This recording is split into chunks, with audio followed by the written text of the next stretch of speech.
Welcome to another episode of Community Pulse. My name is Jason Hand, and we've got a really awesome episode here. We've got Anil Dash.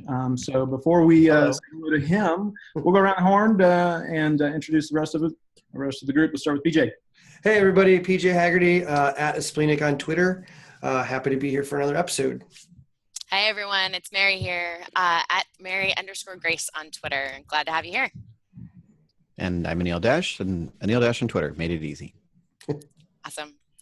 So yeah, as Jason mentioned, we've got Anil here today. Taking a break from talking to people who specifically have community manager in their title, but Anil does have a large background in community and is very passionate about that. So Anil, tell us a little bit about yourself. These days, my primary job is as CEO of Fog Creek Software, which I joined late last year. And Fog Creek is a company that invented Trello and co-created Stack Overflow and made Fogbugs and has done a bunch of really great work over the years. And that sort of culminated in our latest project, Glitch, which hopefully will come up later while we're talking about community. And the route that I got here through was being at different startups and teams over the years that have built a lot of tools in social media, social networking, with the heart of it almost always being about making meaningful communities. I mean, I think one of the biggest lessons I learned in getting the sort of privilege of getting to build tools for people that build community was that there are rules and processes and standards you can put in place to make them a positive experience. And so being evangelical about that idea that we could actually have good, healthy, humane communities online is like one of the most important things in the world to me. Definitely. And your bio on your website, as well as on Twitter, says that you're a technology entrepreneur, activist, and writer focused on making the tech world more humane and ethical. And I love that because I think that relates back to a lot of what we as community managers and developer relations folks want to do as well. We want to make our customers' lives easier. We want to make our communities' lives easier. We want to make their experience easier with our product and improve their relationships. So yeah, there's definitely that strong sense of responsibility, I think. Exactly. What are some of the ways that you see to achieve that type of forward movement in tech and in society in general? I think there's a basic education that still has to happen about the idea that we can make healthy communities at all, right? Like I'm shocked, like after all these years, I still see the defense of like bad behavior online is inevitable. And I'm like, I live in New York City. Like I live in a city with 10 million people in it, and people are not like slugging each other in the face and calling each other slurs all the time. I mean, a little bit, but not, mostly. Right. And so like, we're humans. We've been living in, together with each other for 10 or 20,000 years. We figured out some ways to be decent to one another. If we can take what we learned in the physical world and apply it to the digital world, we can get pretty far down the road to having sort of a healthy sense of community and actually like getting a lot of that value, all the positive stuff, the reason we all got online in the first place, that sort of the hopes we had in connecting to one another. I think it's just circulating that idea that it can be good is one of the most important things. Then also, sort of underpinning to that is making sure that the way we build our products, the business models that we rely on, all those other things around it, encourage that sort of idea that everybody's going to be their best selves. I actually have a question about that because I think this is interesting. Do you think that, especially with online interactions, like, is there a point that someone reaches, like, say, they kind of talk a lot about this with Twitter, where it's kind of an echo chamber and you're kind of only following people that or people that have the same opinion as you. Do you think that online, and even with products, do you think that people reach an interaction point that either is going to open their eyes or is going to solidify some sort of outdated belief about whatever? I think it depends on the context in which it happens, right? So we understandably talk about, here in the US, how polarized things are politically and how fraught every, conversation is online because of that. But, you go to a ball game, you go to a music concert, a rock show, like that, it actually doesn't come up, right? Because you've created a context where people are not going to be like, I hate how you feel about this issue. You know what I mean? You're like, okay, look, we're going to have some beers together. We're going to watch a ball game. It's going to be fine. If I go to whether I wear a Yankees or a Mets fan here in New York, like I can go to the game and you do that thing where you hand the hot dog down the row. like nobody's like, I'm throwing it on the ground. You're a jerk. You know what I mean? Like there's this sort of like base level civility, even with like, and it's not like baseball doesn't rile people up. You know what I mean? It's not like sports isn't something that people are passionate about. But you make an environment where there's at least a base level expectation, or alternately the threat that you could get kicked out if you get too rowdy. And all of a sudden people are mostly decent. And that's with, in our case, like 50, 60, 70,000 people showing up. Right. And that's bigger than a lot of communities online, or a lot of context in communities online. And I think the standard excuse is like, oh, once you get to a certain size, people are going to act like jerks. I'm like, I don't think that's really true. Yeah, I don't think it's a matter of critical mass where it's like, oh, now we have 50,001. Yeah. The one person that's broken everything. I see that with like, I got to watch Stack Overflow from the very beginning, and I'm assuming, this is an audience, folks know what that is and what that means. And that it would work at all was sort of surprising. Sort of like, okay, wow, people can really help each other. But, you see now, and I'm still on the board. So like, although I don't think I really need to pitch Stack Overflow to people that are developers, but the thing that's interesting to me is it's probably in the top 50 websites in the world in size. It's huge, bigger certainly than 99.9% of sites. And things like programming languages and frameworks are things that people are very passionate about. You see them on other parts of the web getting and shouting matches with each other about like, no, your programming language sucks, or your toolkit is bad, or whatever. And yet, even though that's what people are talking about all day on the site, there are not big mobs of harassers on the site. Right. There's not, there's like, you're not going to get a lot of hate speech because you show up to ask a question about how to use jQuery or something. And I think that's a really interesting. I mean, you might like off-site people might malign you for that, but I think it's a really interesting thing where like, and there are things that need to be fixed. Like it's not friendly enough to newbies, and like they're still improving that stuff. But at the fundamental level, is like somebody going to dehumanize you for showing up in this large community? The answer is no.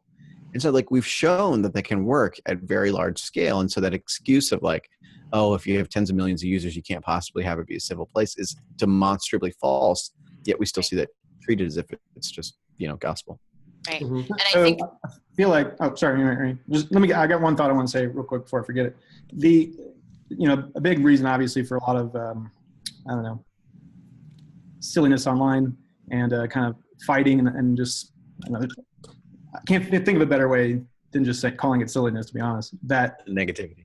Yeah, I mean, it's going to be negative. It's just going to be random. It's whatever. But it's in most cases hidden behind anonymity. And when you start talking about a community like Stack Overflow, I don't know that there's a lot of anonymity, and I think people want that to not be that way. They want. So I would draw a distinction there. I think I might disagree with you a little bit here. I think identity is very complicated, right? And so there's three big buckets. One is the like real names or whatever, and how, like Facebook, probably the best example there. There's total anonymity, where like the 4chans of the world, nobody has any persistent identity. And then pseudonymity, which we use a lot, right? You pick your name, you sort of stick to it. I might not know what your government name is, but I know sort of, oh, well, this is the guy who always says that thing. There's enough persistence there to build a reputation and identity. And in the particular case of Stack Overflow, anonymity is not only totally possible, but actually kind of encouraged. You can go in to the homepage of Stack and ask a question right now without ever having signed in, provided an email, done anything. And in fact, millions of people do that, which is really interesting and I think really unique. And part of that is just about like you always are designing for certain behaviors. You're designing for it is okay to ask a question. It's always okay. That's something that's really normal and expected and encouraged. And you don't want to put any barriers there.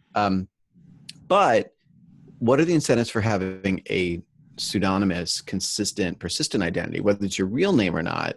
I want to be able to earn, whatever points or reputation or achievements based on the fact that I help other people on the site. Then I'm going to sign in. But the sign in could be an email. It could be Facebook. It could be nothing. It could just be a name and I pick a password. And I think that sort of choice about how much of myself do I want to put out there is separate from do I want to build a reputation. I think that's really important because the Facebooks of the world sort of think, oh, well, real name identity, tied to your ID or something like that is the way to prevent abuse. And it's like, don't know what everybody else's Twitter mentions are like, or Facebook, but like I've had people like literally threaten me under their real name. Like I had a LinkedIn piece where somebody was like posting what I thought was pretty hateful stuff, and I was like, that's your like your resume, you know what I mean? Like, it's like your LinkedIn account. And so like people are not like, just because your name's attached to it doesn't mean, especially online, that they won't be a jerk about it. And so I think identity is separate from trust and relationships that are in design that cause good behavior. And I think it's really, they're related, but one doesn't imply the other. Right. And I think a big part of Stack Overflow, and I've had conversations with people about Reddit along the same lines, like good behavior begets good behavior, and seeing how other people are responding to the newbie questions, and seeing how other people are responding to, okay, that might not be my preference to use this tool or that programming language, but I can solve that problem for them, and I know the answer to that thing, means not only that you're going to get more responses like that, but also it turns into almost self-policing.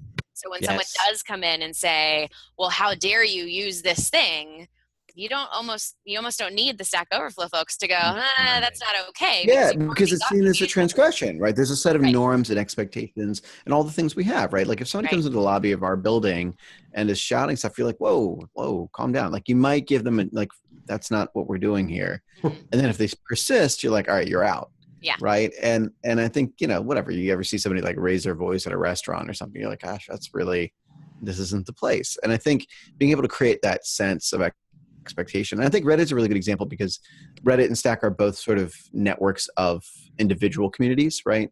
Where there's like, different sites on Stack Overflow and different subreddits. And, I think there's a real sense across all kinds of community. I mean, this is true in the real world too, unfortunately, but I think online, where the worst thing you tolerate defines what the community is, and I think that's true. Yeah, I'm mindful of like, there are ways that gets extrapolated in the real world that are sort of, that aren't fair to people. But I think, online in terms of building infrastructure, so I was thinking of like, if you let people be really horrible to each other in one part of your site, you can't expect in some other part they're going to all of a sudden be nice, right? Like that just doesn't work that way. It's just common sense, if you like, the sort of, you can't have a bar where like people are brawling in the back and in the front they're like, oh, let's have this wine tasting. Like, you know what I mean? Like it just doesn't happen that way. Right. And so I think that, and then we read those cues and like intuitively, instinctively as humans, that like we know how to socialize. And so I think that's one, and it's really hard to put the sort of the cat back in the bag once people find out your community has a neighborhood that is not welcoming to them. Then they're like, okay, the whole thing is off limits to me. Right. And that actually segues really well into a blog post of yours that I referred to a couple times, and that actually, when, I don't know if you're aware of this, but when you Google Anil community, it's the first thing that comes up. You have a blog post. I hope that's good. Yeah, absolutely. Back from 2011, talking about if your website's full of assholes, it's your fault.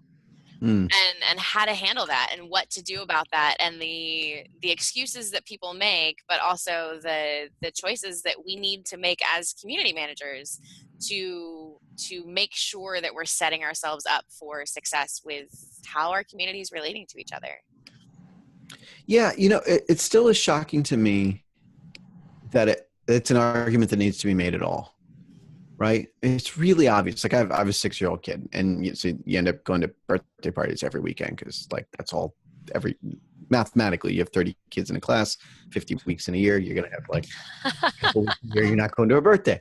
And so you go to these birthday parties and like, and kids are raucous and they're hopped up on cake and pizza and all the other stuff. And so like, there's always going to be this thing. And like, even if you've never met the kid before, you don't know the parents or whatever, instinctively, you just sort of heard the kids get like, whoa, okay, let's not be wrestling boys, or like, let's not, set this thing on fire, kids, like whatever it is. You're just like, let's dial it down. And you don't have to like I don't have to tell some other dad, like they probably shouldn't, take the birthday candle and fire to that thing. Like they just like, you just know what to do. Right. And somehow we get online and people are like, gosh, I just thought it was really important to let people set stuff on fire here.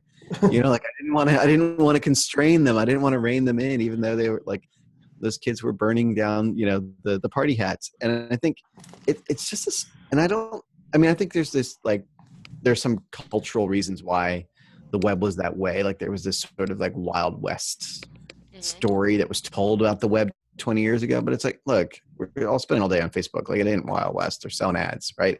And so like the world has moved on, and yet this idea that like, oh, I didn't want to like tell somebody that's like you shouldn't be completely horrible to someone else online. Like, of course you should do that. Like it's a basic.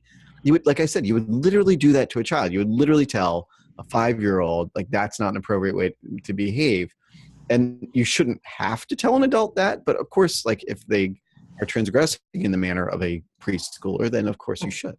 Yeah. Tell them, don't do that. Now again, do you think part of this is I mean, thinking back to, without admitting my age, like the early days of you know, chat rooms and BBSs and AOL and Prodigy and all that jazz, and you know, building bulletin board systems on backbones and things like that. Yes. Like this was a place where a lot of kids, mostly dudes, mostly white folks, this was their superior place. Like they're like, I'm a nerd in school and I can't talk to a girl, but here I'm Lord Dagamarth and I'm awesome. Yeah.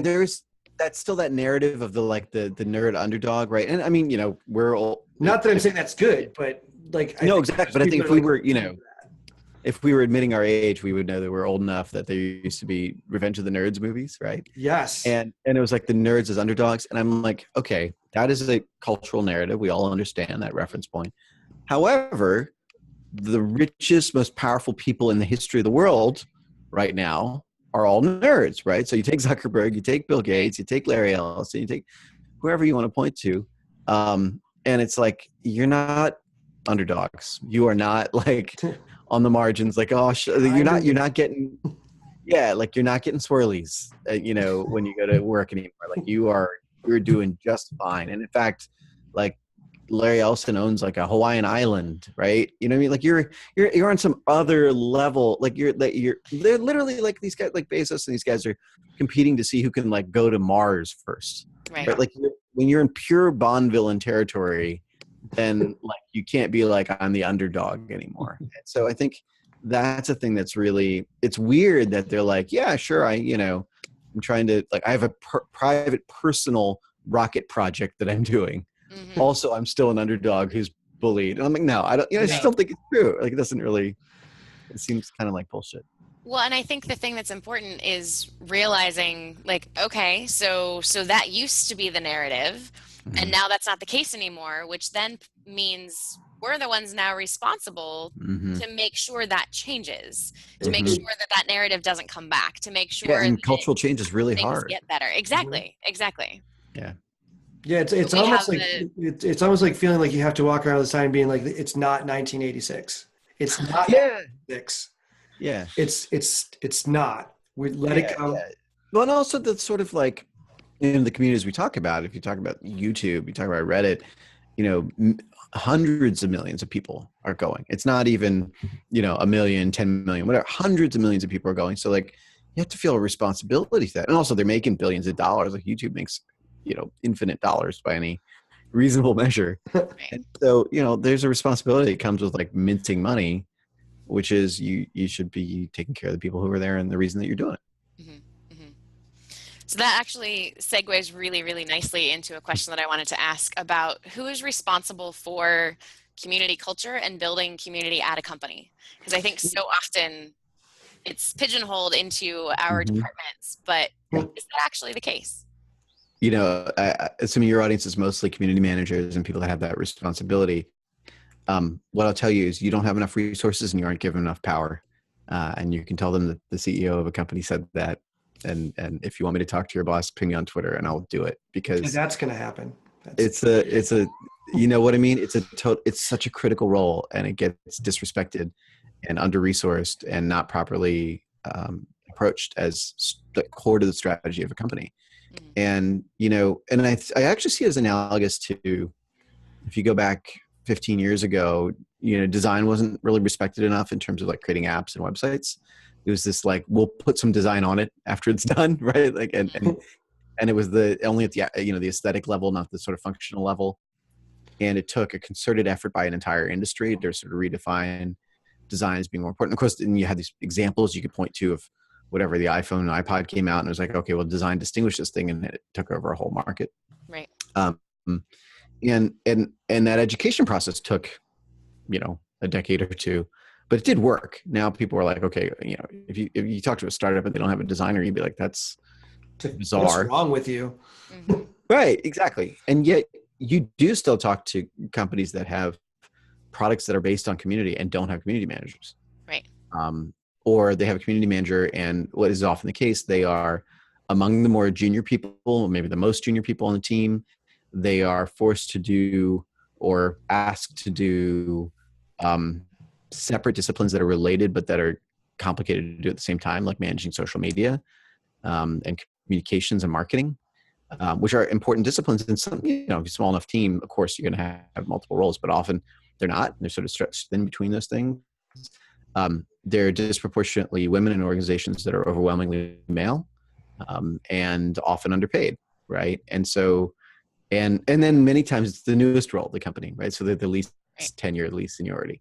Like that is a perfect storm recipe for somebody to be not have enough resources, not have enough power, and be very reluctant for valid reasons to like raise their hand and be like, I need more time, space, people, bigger team. I need you to make a change. I need the product to change. I need our whatever, anything, I need just time, budget, anything. And when they do ask those questions, they're told, well, show us what you can do first, prove it, and then we'll give you more resources. Yeah, that's right. And also, honestly, they're treated as expendable too, right? So there's like a lot more risk. We're like, well, we pay $1 million to recruit programmers. We can get another one of you anytime. Right. And, that's I think it's really toxic. I think it's the reason why so many communities fail. I think it's the reason why so many communities that do exist are so unhealthy, is the people who are the professionals who have the skills to help fix those things, and especially to move it up into the strategic level where they're informing product design, product roadmaps, company structure, business plans, sales teams, sales plans, like all those things are tied into really good community management. And I don't think there are a couple dozen companies in the world that really think that's true and build their organization that way. And I'm very lucky as somebody who has been a community manager, built community, done things like community manager and DevRel for, going on the better part of 2 decades now, to get to be CEO and bring those values in at a company that I have always had huge respect for is like Christmas morning. But I'd love to actually sort of jam on this for a moment, because I think this is a huge central topic kind of within the community. And it comes up. We were just chatting about this. Is that a thing? Yes. That's awesome. I love that. I want a t-shirt. Did you get to see if communities.com is available? I don't know if you did that. I'll look it up. You asked. It's more of a .biz thing, I think. There you go. Yeah. Community.biz, yeah. Or .wtf, I think would be a good one too. But so for us, I think in central to most of us in community management type of roles, we know we have this internal sense that we are influencing, we are helping make decisions, we are sort of taking our empathetic approach in a lot of different places and then bringing that in and sort of synthesizing that and then helping the business make the right decision moving forward. Right. But so much of what we come up with is anecdotal, or it's it's hard to support with numbers. And so for us to make a case that we should be able to influence and do all these things and sort of have a say or a seat at the table or whatever, like it comes down to numbers, comes down to metric. And this has always been the elusive thing within our area. You got any thoughts? Yes, I'm obsessed with this. This is literally the thing that like animates my days and nights right now. And I think there's a couple parts to it. One of those is, when I get asked that, I would point at stuff like Stack Overflow, right? And I would talk about the scale of users and the impact and how the policies work. And of course the design of there's some like kind of gamified aspects of it where you can earn reputation and things by good behaviors, and sort of articulating that was all designed by a community team. And in fact, the reason the scale of the site works is because moderation is a shared responsibility with the community, and that's something that was very carefully designed. And you know what's interesting is I've had that conversation. I'm lucky I get to go out and have that. And I mean, you know, I'm on the board, but like none of that's my work. Like I want to be clear, I'm not taking any credit for any of that. It was just like, you know, Joel Spolsky and Jeff Atwood and the team that built it made really good choices.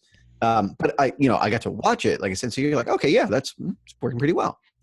And you go and you talk to companies about like, this is what it takes. And it was founder level, CEO level, like core product level choices and decisions about it. And it's like there's an immune allergic response to it. They reject it like you know, an organ transplant from like a tree. You know what I mean? They're like, no, like that's not, like, no way. There's never. I'm not gonna, like, I would rather like sew a branch onto my, you know, side of my shoulder than like instead of an arm, rather than have this idea that this culture transplant is going to happen and we're going to pay attention to these values that are demonstrably working. And it took me a long time to figure out why, right? Like it was a very, I'm trying to be nice. It was very frustrating. It was really frustrating to talk to people, you know, in positions of power over these things and be like, you know, the costs are so high. Like you see people's lives ruined when harassing mobs go after them online. You see, you know, certainly a huge part of like why we lose great talented people in the industry is they just see this stuff and throw their hands up and like, the hell with this. I can go to any other field and not deal with it, whatever. And so the human costs are incredibly high.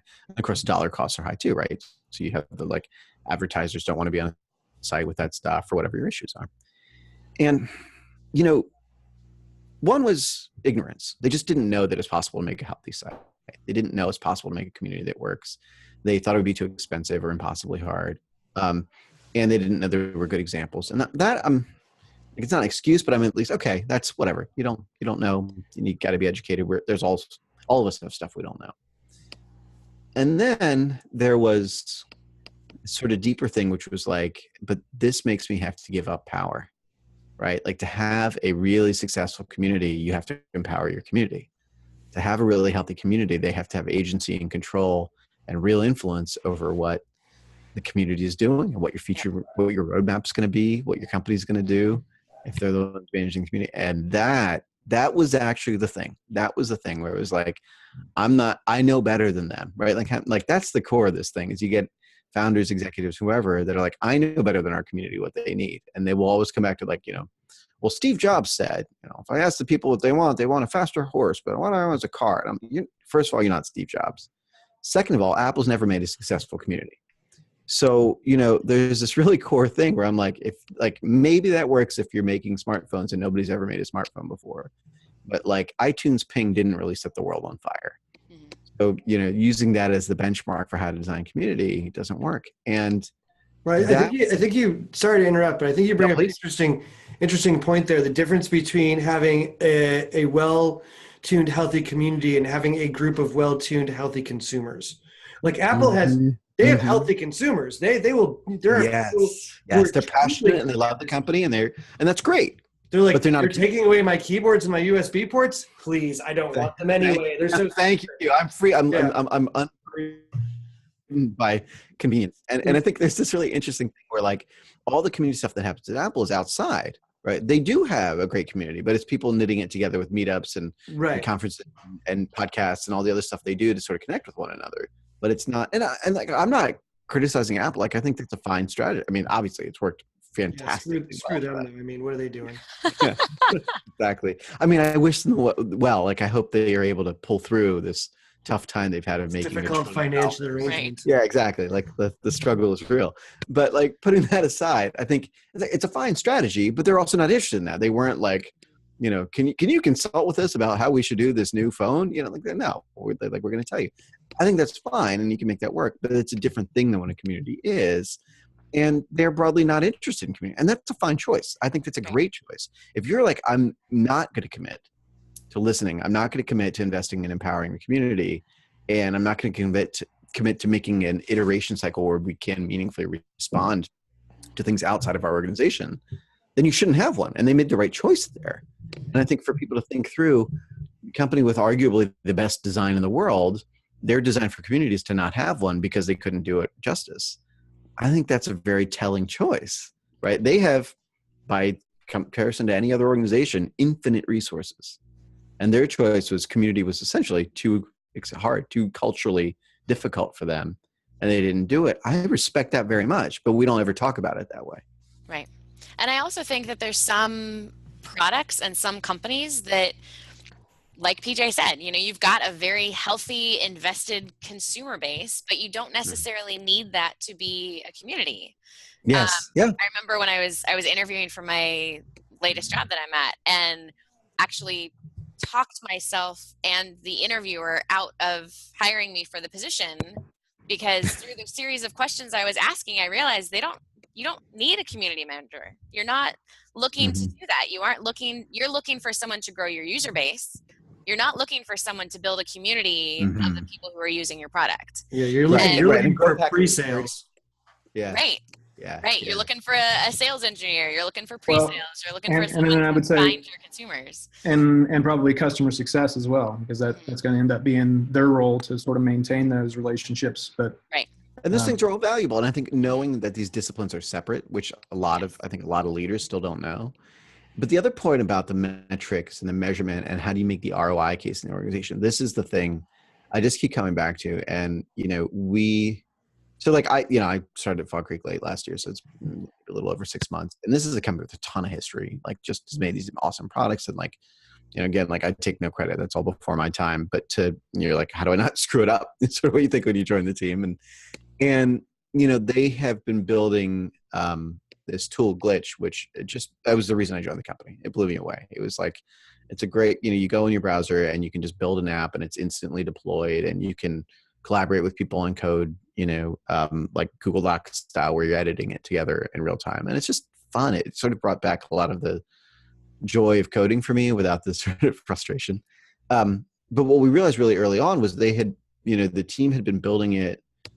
There's a lot of incredible, sort of technical invention. They had been building it as this very technical product.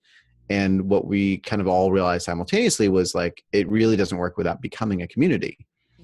And so there was this sort of reimagining of how do we evolve from a very good single player developer tool into a community that has coding as its collaborative core, as its action, but as a real community and this real sense of people are connected to one another. And it was, months and months of work around what's our voice, what's our process for being able to respond to people, how do we sort of iterate in collaboration with the community. And those were really getting us out of our comfort zone. There was a moment a couple of weeks ago where we have a partner who they're called BotKit. So they have a toolkit for making bots. And they were like, we have, and the way Glitch works is you have projects you can just remix it and go, and they pull in from GitHub and they have a sample project. And they're like, well, we want to use a separate README on Glitch so we can explain how it works separate from the README you just get from GitHub. And they're like, what if we had a Glitch README, markdown file, and that'll be that. Okay. And they posted that idea in the Slack we have for our, friends of Glitch. And I think the team shipped it 4 hours later. Wow. And nice. And the BotKit team was ecstatic, and it felt really good. I mean, I was again, none of this is my doing. I get to watch it, so I'm lucky. But it was a very, it was a great moment because what I realized is this is how you build trust in a community, right? If the product is the team is really listening to you, and is able to everybody has the agency and authority to make a decision to say we're going to give the community something they need because it's substantive and it clearly fits what they want. Then you're sort of on the right track. And it really was it was good. I mean, it's a minor feature. Obviously there's nothing technologically, it's not some invention that somebody's never done before, but it was just one of those things where I think it was a indication of alignment being right from somebody in the community. And it doesn't matter who you are, being able to sort of say, I want this thing. And I think the other part of that happened similarly was, we have the ability, you have two people coding at the same time, and we flag errors because it's all Node and you can just sort of see when there's a bug and something going on. And we added a little button whenever you highlight text or you have an error, that's the emoji of the person with their hand raised. And you can click that button, and on the homepage of glitch.com, it'll show, Joe or Jane or Jim is stuck and wants some help, and they're doing a Node project, and these are the libraries they're using. Do you want to go in and help them? Huh. And basically every question that's been asked so far has gotten answered within like 2 minutes. And what happens is, since it's the first thing you see when you go in there and you see somebody stuck, you just click and say, yeah, I'll go in. And you go in and you say, can I join your project? And they give you permission to come in and edit, and you're coding together. That's brilliant. Yeah. And it just was like, the first time I saw it work was like one of the best moments I've ever seen any product. Like, it was just one of those like really great feelings. And what I realized is like, we had done all the work to build the trust where people know somebody coming in is going to have positive intent, that we had just enough identity that, sort of, this is somebody that's had a reputation, and the action that you can do is to thank them. Like, so after they've helped you, there's a little thank button, has these little hearts that come up, and animate, and everything about the design is really communicating this sense of trust and thing. And like, we need to do a lot more work. It's very early on, but just this idea that a community was centered around acts of essentially generosity to one another, I thought was such a great thing that the team came up with in terms of how do you, because it's actually not the core use of the platform. Mostly what people are doing is building with people they already know and, troubleshooting their own projects and whatever. But that this early on in the product's evolution, there was this ability to make connections in the community with the social action being assisting them, helping them, was this sort of building the values of the product into the user experience. Mm-hmm. And I think that's the sort of like, that's the next level that I keep trying to push towards. Like, how do you make sure community is the thing driving product design, driving business model design, not just the way that we paper over the shortcomings in the product, which I think is a lot of times what communities has to do. Right. I want to point out something that I think is sort of parallel, or at least interesting comparison to the DevOps community and sort of their efforts about reducing the time it takes to learn and know things and shortening the feedback loop. And essentially what you just described as sort of the win, or the main sort of identity of a successful metric, is being able to get that feedback and get that out to the customer or the community member, whoever else. I think that that's sort of one of the promises of DevOps, and I think a big reason why people have really embraced it. Yeah, and I think that was a lot of it. Was how do you build? We had to build a lot of DevOps infrastructure just to enable the ability to do that. And then how do you sort of, what I think of as an organization, what we're trying to do is elevate the potential of a functioning DevOps and continuous integration model into like emotional DevOps, right? Like, how do you do hug ops at scale, right? And so like extending hug ops beyond our organization into our customer community, to where they feel like they're sort of part of it. I think is a really, and it's like I joke about like, continuous emotional integration, but like that's the sort of thing that we want to be doing, is this like tying into how do people, I mean, we joke about this all the time. Like, if that was a talk title, I'd go see it. All right, good. So I'd be first row for that one. I was just saying, I've got an abstract idea. It just popped in my head. Good. All right. We'll do it. Start working on. Quick pause. I just have to fill out a few. Really. But I think we think about that. I mean, we start our stand-ups with like, how's everybody feeling, and how are the people out in the community feeling, and what do we think? I also said like my dream would be to have a weather app, but it shows like the emotional weather of the internet today. Because you like, some days you'd be like, I had a bagel for breakfast. Everybody's like, why did you do that? And you're like, whoa, all right. I didn't know it was one of those days on the internet. Like, I'm just going to go back. Like, sorry, I dipped my toe in the water. And I think being able to sort of read that is really powerful. Mm-hmm. And then, the thing that we're thinking through next is that, so there's this platform and there's this tools and this like bias towards community, like in a real sense, like how do we connect with each other? And now what I'm thinking through is like, what would it look like to give people the tools to do much more analytical metrics and measurements of it? So I think about like, how many people tried your API on Glitch today? How many of them succeeded? How many of them got stuck? How many of them were in that, like, I couldn't get my API keys and it didn't work or whatever? So there's this like, this ability to catch people where they are.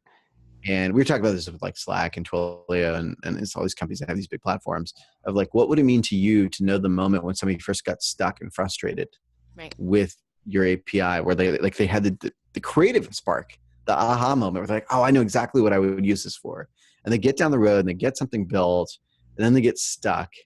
And I mean, I've been this person often, or like more often before I was using Glitch, like I would always be like setting up my dev environment and then just be like, oh, the hell with this. Like, I'm like, whatever. I can put the kid to bed. Like, I'm done. Like, I don't have any more time and I haven't even gotten to Hello World, and screw it. I'm not going to ship this. And that was always like such a frustrating, like, it was just like such a like lost potential. Like, I think how many times I couldn't, like, I was like, oh, well, I had just updated the OS and Homebrew isn't working. And so I guess I'm never going to build this thing. And, and to be able to go like click, and I've got something that works. And then maybe there's a new API I haven't ever tried out. And then that part, like, that works today. Like, people are doing that on Glitch all day. And then I was like, what's the next thing that would be the like emotional reassurance I would need is, okay, I've never built, a bot for this platform for like my Amazon Alexa. What if the moment I get stuck, the people who made it could be there and say, we want to help you. And so like, that's what we're trying to build, because that's the next step to like, we had first the community connected to each other. We had our ability to have our one company that builds the platform connect to the community. And then the next thing we want to do is like, how do we bring all these other giant companies, like publicly traded companies, and have them connect through and be solving the next layer of problems? So each one of these things, which is the moment where somebody gives up, quits, gets frustrated, wants to lash out at somebody, whatever, we just keep building more and more connections into like, we'll catch you when you're flailing. Right. And I mean, that's the dream situation for anyone in our roles, right? Like, I'm sorry, we don't have to go to a hackathon for 48 hours for a weekend to see where people are getting stuck. Like, and that was so much of it for me too. I had felt like, I'm a middle-aged dad, and I feel like, the industry doesn't really fit me anymore. I'm not going to a 24-hour hackathon and eating pizza, and like, when I like neglect my kid, get a babysitter, eat stuff I'm trying to eat less of. Drink a ton of caffeine. Weeks to recover from the lack of sleep. and ship something that I'm not proud of, because I know now I care about it being maintainable and reusable, and having a lifespan, and not just like, the first day version. Yeah, you can get something cool. Of course you can. Toolkits are amazing these days, but like, I'm a grown person who has shipped a lot of software over the years, and I care about it being maintainable and updatable and scalable and all these other sort of nice abilities and DevOpsable. And so like, I'm designing for different things, and the process and infrastructure by which we were trying to connect our dev communities together just didn't fit anymore. Like the idea that like, I mean, I think it makes a lot of sense to do DevRel in person, but like the idea that like you go to some conference and you throw t-shirts at people and then you hope that means they're going to go to your GitHub page. Like, I was like, I want to know if it worked. I want to know if I can help people. That's the part I loved. That right there, you just pinpointed the difference between community management and community marketing. Yeah. And I think a lot of companies think that they're one and the same, but they're not. Just because someone's walking around wearing your t-shirt doesn't mean that not only that they don't necessarily consider you a part of the community, but they don't consider the company a part of the community. And my take has always been, if you're not participating, you're not part of a community. It's just, that's the bare minimum. You have to participate. You have to be present. Yeah. And I think it's easy because, it is exciting. Like, I remember the first couple of years I did DevRel, and it's like, you get to go and hand out stickers and talk to people about exciting stuff. And like, we got all these cool things for you to try. And people are nice. And like, that sounds cool. And then for me, I feel like I never knew if anything came of it. Right. You know what I mean? Like, I didn't know if they went back. Like, I mean, broadly, you'd be like, oh, we got a couple of new people kicking the tires. But you didn't know that, like, oh, that conversation I had with that person was what made them try it and inspired them. And if it did and they got stuck, I couldn't be like, I couldn't fulfill my end of the relationship. Right. And I think that was such a frustration and such a missed opportunity, such a gap, that I just was like, somebody's got to do something. And then, of course, a couple of years later, I ended up at Fog Creek, and I'm like, oh, this is the place. Yeah, I think it's always been a challenge for us in that role, because, even if, like, for myself, I'm not specifically DevRel type of role, but as an evangelist, I'm out, seeing lots of people, and I'm up on stage in front of people, and so there's some at least some amount of influence. Yeah. But being able to track it to a sale or a long-term relationship with somebody, like, there's just really no good way, that we'll be able to come up with. Yeah, and suddenly we're back to the metrics conversation. Part of the epiphany that came to me was I looked at like people who run like e-commerce, right? And you're like, we know how many people came to the site. We know if the blue or the green button converts better. We know how many people put something in their cart, how many abandoned, if they abandoned because it was Visa or MasterCard. I mean, they're like, to the pixel, right? Like they've got every single thing optimized. And, and then we go to DevRel and we're like, this is how many people came to the site this month. Do you mean like there's no, like it's just such a weird disconnect. And we're like, they're making software. Like, of course we can help them. Like, you know what I mean? It's not like it's actually much easier than did your credit card go through and whatever. Like there's this thing that is happening, hopefully, in an environment that's connected to the internet. And so like we should be able to do more. And so I felt like there hadn't been a leap forward and that, and I do think I don't reject the push to metrics. Like you don't want to make community whole something that's numbers driven. But in terms of are we keeping the people who are in the community happy? Of course you want to have metrics around that. Like that's a very measurable thing. And I was and thinking about that, I was like, okay, well, if I were doing consumer marketing or I were doing even, developer marketing, like you could go and get like HubSpot or something, and there's a set of tools and they're like, here's what you do. And this is whether it's working and here's suggestions on what to do. Okay. Like, okay, what if I wanted to do that for DevRel? Like what tools do you even get? And and it's shocking because I'm like, here's this whole industry of really, honestly, I think they're like some of the most sort of soulful people in the whole business, and like most thoughtful. Yeah, no, it's true, right? Like people like really driven by passion. Like because you couldn't possibly be doing it because you're trying to move up the org chart, right? Like it's not. No, I'm being honest. We're working on a whole other episode about that. Yeah, I mean, there's not a lot. Let's be real. Like, how many companies have you talked to where you're like, yeah, I'm the CTO and I came up through DevRel. Right. Yeah. There's not a progression. I'm the CEO. Yeah. Like it doesn't happen. Like I'm literally the only CEO I know who came up through DevRel. Mm-hmm. Right. And, and then like my career is really weird. So it's not a good example, but I think there's this that skill set hasn't been recognized as a path in yet. Right. And so given that that's the case, then all right, let's give better tools. I'm like, and I just assumed there would be, a salesforce.com or something for doing DevRel. And if there's nothing. There's sure a lot of spreadsheets though. Yep. Well, that's it, right? Every place I've ever worked, they're like, keep track of your CFPs, your blog posts, your podcasts, your interviews. Yeah. All that needs to be in spreadsheets. How many people did you meet? Put it in a spreadsheet. It's like, what? What? No. Yeah, it feels like it. Yeah, it's like it's 1997. Like it's a weird, it's just such an anachronistic thing. And I was like, if only every single person doing this role were deeply technical and had the skills to build things, maybe we could, we all do. And they're like, how come we don't have anything? So that's like the thing. I mean, I'm obviously like that's something we hope to help with, but I think the whole ecosystem has to evolve. It's like, I wish there were just a set of tools where like, if I'm like, I want to buy ads to reach people who are like in Iowa who have 2 dogs and spend over X dollars in dog food, like I can do that in 3 clicks. Like I could do that in 10 minutes. Right. And if I'm like, I want to know everybody who's using Node, who's going to try out an API for messaging and is interested in building bots. And it's like, no, there's no way that's impossible. That's crazy. I think the key is we have people who are passionate. We have people who have the technical skills. We don't have anyone who has the time to do it because they're too busy running to events. And they're under-resourced. Just about the same. We're busy writing blog posts and docs. Yep. And CFPs. And updating our spreadsheets. And talking to people, what else I've discovered is I've said to them, well, okay, if you had a set of tools, what would you do? Right. And they were like, well, listen, my budget is for travel, for swag, and for events and sponsorship. And they're like, and I have a little bit for that. Mm-hmm. And it competes with hiring more people for my team. Yep. And if I said I want to spend X dollars on tools, like that's not even happening. Meanwhile, marketing is like, we need something to optimize our tweets, and you're like, sure, knock yourself out. Yeah, and then we go back to the same issue of, cool. Show me that doing that is worthwhile using the spreadsheets and things you currently have, and then if we need, we'll add the tool later. And like, no, you don't understand. We need the tools to be able to do the thing I'm telling you we need to do. And it's such a, one of the things that sort of stuck with me, like I was a fan of Fog Creek for 15 years before I joined the company or more.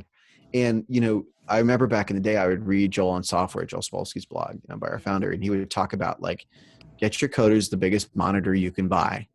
Because if they're like struggling to scroll through screen space or whatever, like you're totally wasting your time. And the huge investment you've made in hiring them and get them the fastest computers and all this stuff. And like now that stuff's pretty obvious. Like I think developers have nice machines, but like when he wrote it in like 2000 or whatever, people were still like, well, we have an old computer. You should use that to dev, and here's a 12-inch screen and knock yourself out. And interestingly, like that cultural shift happened pretty quickly. People are like, oh, this makes perfect sense. Like you wouldn't make a contractor build your house with like a rusty old saw. Like you'd be like, okay, let's get the right tools for the job. And so what are the disciplines in which we either won't invest in the right tools for the job for the team, or there aren't tools because there hasn't been any investment in the past? And those are the things where like, that's the signifier, right? And I keep thinking about this, like, how do you fight for the industry to say, every single one of your DevRel people should have a budget of X for the tools they need to do their job. Right. And it could depend on the organization, how many people you're trying to reach and all the other stuff. But like, that's the new, like, do you have a computer that works and a fast broadband connection and a monitor and the whatever? And I think we're at this crucial point in the industry where if we don't start getting some of those tools, things aren't going to progress in the ways that we need them to. And it's just going to wind up being, well, DevRel is just too expensive and it's not worth it. And it doesn't get us the results that we need across the board. And we're already seeing that a little bit, because I recently I was at a conference that was it was a lot of VC, a lot of investors. And I was talking to a lot of them about the fact that now, like, having someone for community or DevRel or evangelism, it is now a checklist item that Series B investors come to you. Well, do you have are you hiring someone in this position? They don't even know what it is. Right. So they have no way. And in fact, they don't know how to recruit either. Oh, they definitely don't. Yeah. Yeah. I will speak from experience on that. They definitely do not. Is there a checklist for how to make your organization attractive to somebody who wants to do good DevRel? I wonder about that. I think every individual has a different checklist on what that means. Yeah. Well, I would think about like baseline though, right? Because like I remember, so one of the things that like Joel Spolsky had written was it's called the Joel test, and it was like, does your organization use version control? Do they do? And again, like these are things like post GitHub. That's not really that groundbreaking, but like 15 years ago, it was like there were companies that were doing that. Like somebody zips up the code once a week, and that's how if we get totally screwed, we'll go back to that zip file from last week. Jesus, that's yeah. It's but if I said, not saying I've never worked at places like that, I'm just saying exactly. Yeah, but that was flashbacks. That was really common, right? And at the same time, if you talk to people who optimize e-commerce and you say there is a role whose job it is to go out in the world and get people to believe in and trust a company, and they're still doing their work in spreadsheets, right? They would say, holy Jesus, is that real? 2017? Right. And there's no tools for them to use and nobody will spend. They'd be like, it's absurd. And these people are responsible to ensure the success of the product. These are the faces of your and company. what they're doing. Right. Yeah, exactly. Right. And they're among the most visible people in your company. Exactly. So we got to find a VC that's going to build this, right, and fund all this. And I feel like you probably know some people. Part of what I think about is how do we collectively build it together? And I think about what Stack did. Like, all of us rely on Stack Overflow to do our jobs, right? Not directly, but indirectly. I copy and paste out of that all the time. There's that, but there's also the like, if you want to learn to use that toolkit, there's going to be something there, and somebody will answer that question.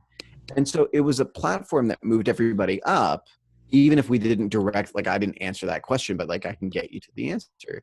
And I think about that, like how to build a set of tools. I mean, some of this we want to do on Glitch of like to try out an API really quickly and be able to measure success and that stuff. But I think about we're a small company too. Like we're never going to be able to build the whole ecosystem. So how do we knit together the community? The pieces, yeah.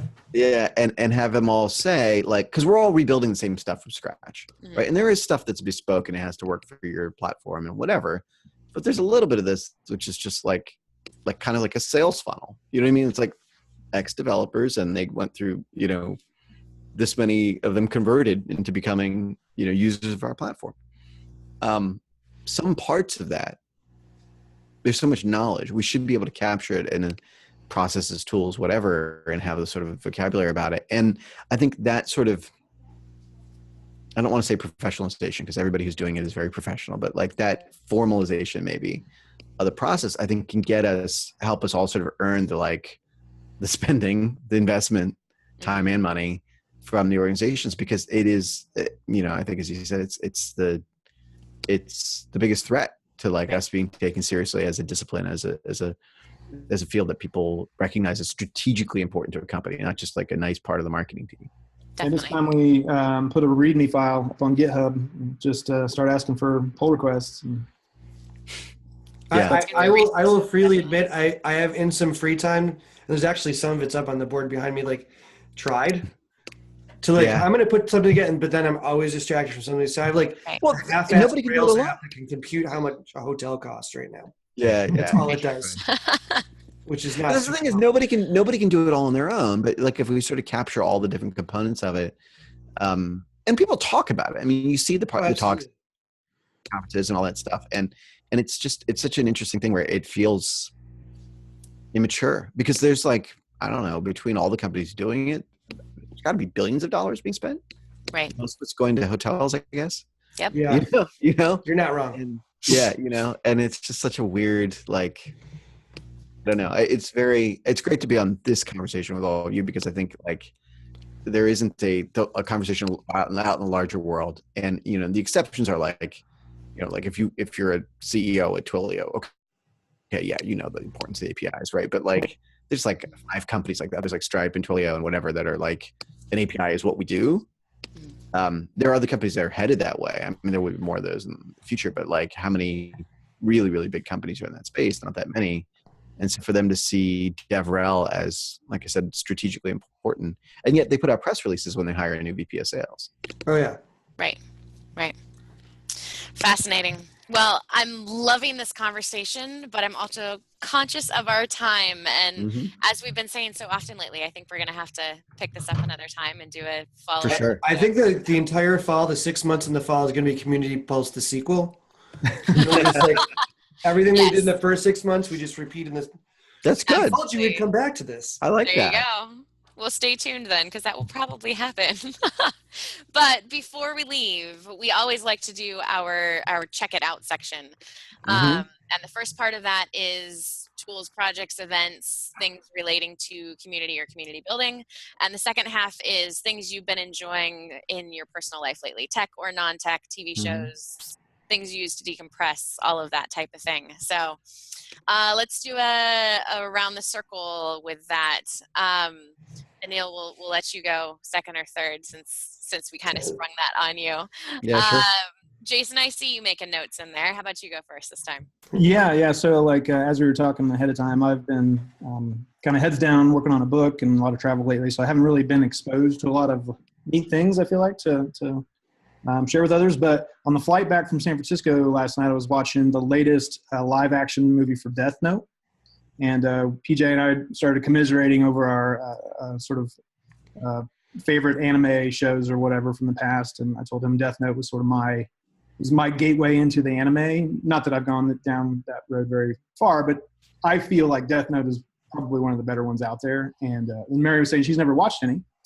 And I said, I think Death Note is the place to start. So I decided to add Death Note as my check it out. If you've never seen it, definitely watch it. And then now that we've talked to Anil for the past hour or so, I'm really curious about Glitch. So I'm definitely going to go check that out and encourage others to do the same thing. And then I've got one other question for Anil before we move on to the others. Anybody who goes to your Twitter profile can very clearly see that you're a fan of Prince. You've got some sort of history or maybe some story that you can share with us from Sure. Prince, maybe a favorite concert or something. Yeah, there's a lot. It's interesting. I've been a lifelong Prince fan. I think everybody has like, one or two songs they like or whatever. And one of the things that's probably not obvious is he was a big internet geek. He was really into from early on. So he, got online in the early 90s and we would have AOL fan chats, like kind of like I was a teenager, like normal fan stuff. And talk about whatever, here's the new song or concert I went to or whatever. And long about 94, 95, he started showing up in the chats. Like he would log in on AOL at his studio, Paisley Park up in Minneapolis and come in and, he was very cryptic and sort of very Prince-like kind of like, oh, the doves will arrive, that kind of, but it was this very like, but it was very, it couldn't have been more exciting as a teenager. And, he would talk about, I'm going to be on this award show and I'm going to do these songs and, there's going to be a new song and whatever.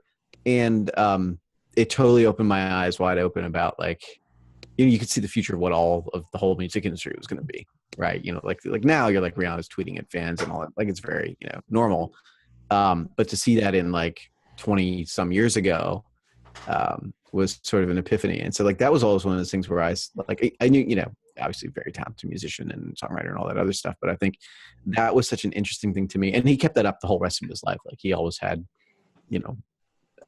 fan sites and that stuff, and he directly engaged with people. He was very active on Twitter and all those things. And I think that was one of those things where you talk about community, you talk about how to cultivate, because like he was like, in terms of like having a hit song on the radio, he's like, I've done that. He's like, I had the biggest hits you can have, and you can whatever, like I won the awards. And then he was like, he sort of checked it off the list. He's like, I'm not really aspiring to like, let me keep tediously cranking out the same things so people can keep buying the albums.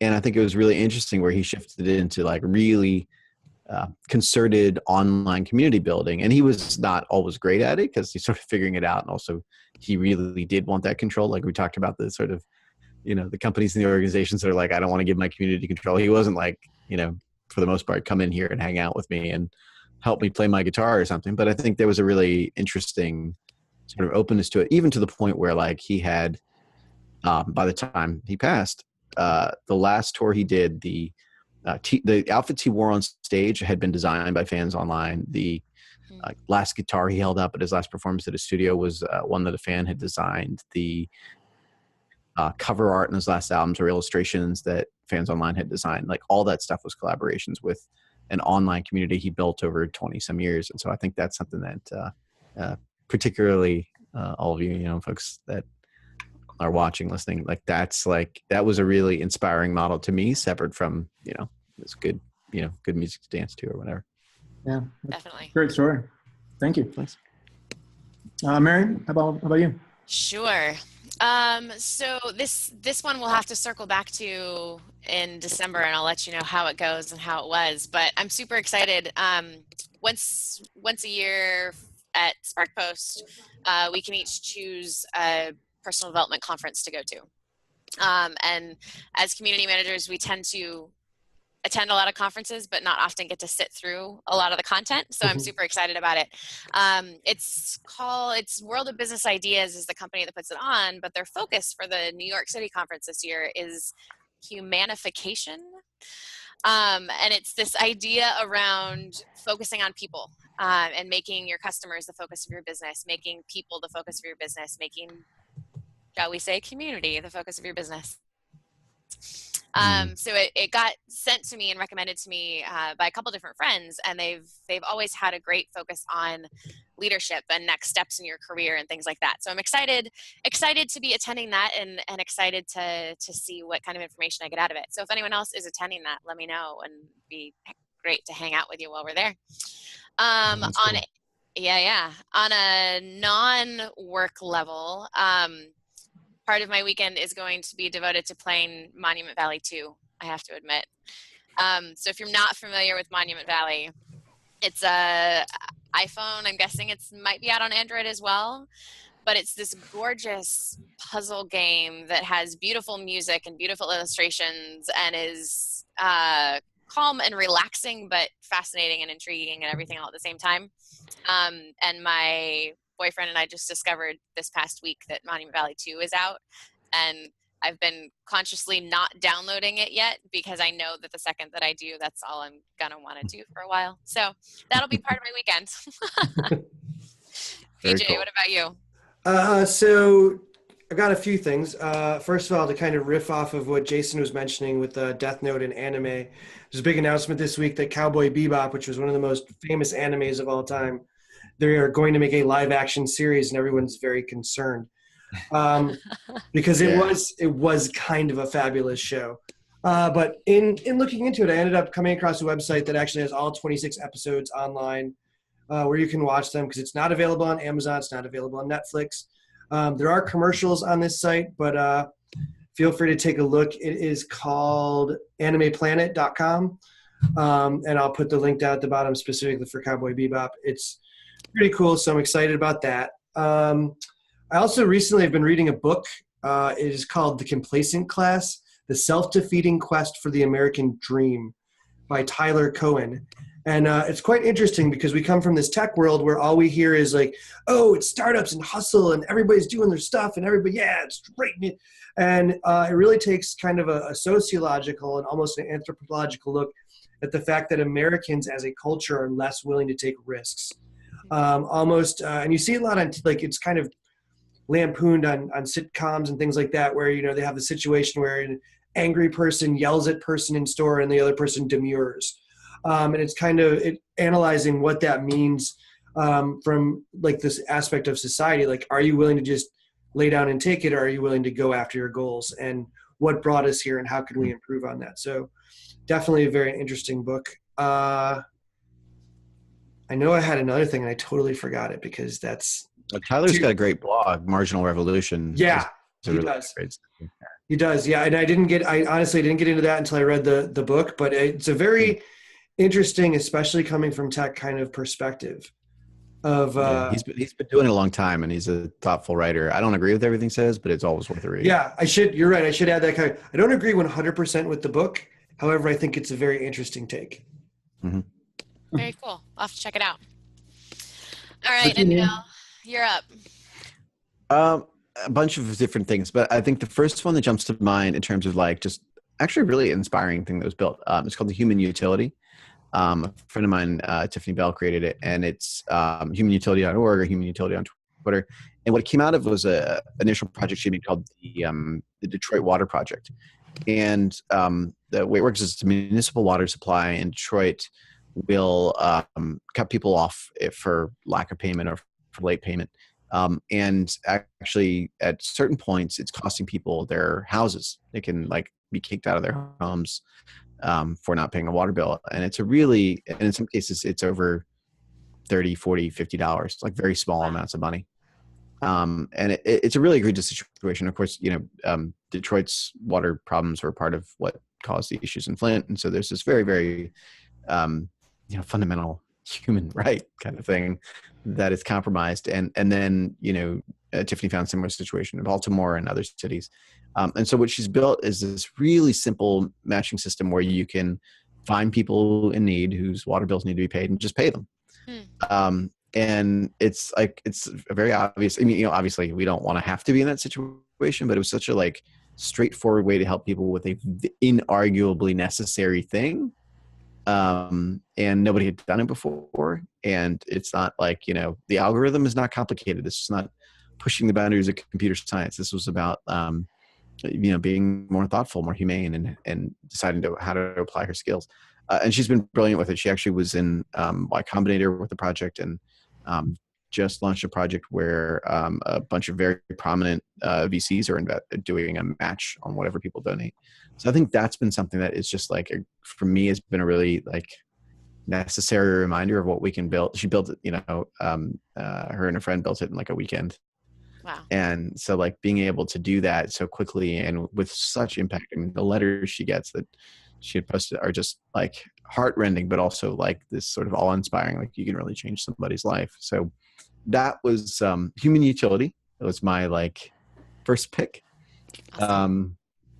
I have lots of other ones, but I guess the other thing I should do is shamelessly pitch glitch.com. I really do think we've got something special with the community. I think I think a lot of your audience will know Jen Schiffer, who's our community engineer, and was the dedicated hire for Glitch. Of her job is to make the community healthy and supportive and friendly and fun. And I think she's done a great job. Of course, the whole rest of the Glitch team has done an incredible job in what they've done technically. But I think this idea that we can have a place that is both where experienced devs are going to learn and try out new things and test out new ideas, and people who've never built anything on the web before can go in and be helped and literally raise their hand and get help from other experienced folks. I think it's something, it feels like something really special. So it's something that I hope people will give it a try. And I think it's the best thing I've ever had the chance to work on. I'm very proud of it. Awesome. Great. Cool. Well, thanks so much for joining us today. We really appreciate your knowledge and expertise and conversations around metrics and community and how to build solid, healthy communities. This could have gone on for hours.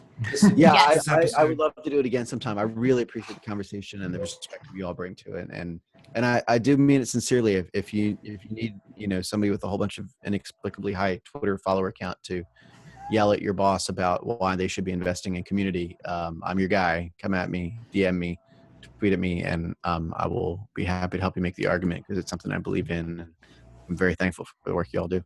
There are people who will take you up on that. You might want to set up a bot to just go ahead and There you go. There you go. All right, that'll be the first project we all build together. Yes, there you go. Indeed.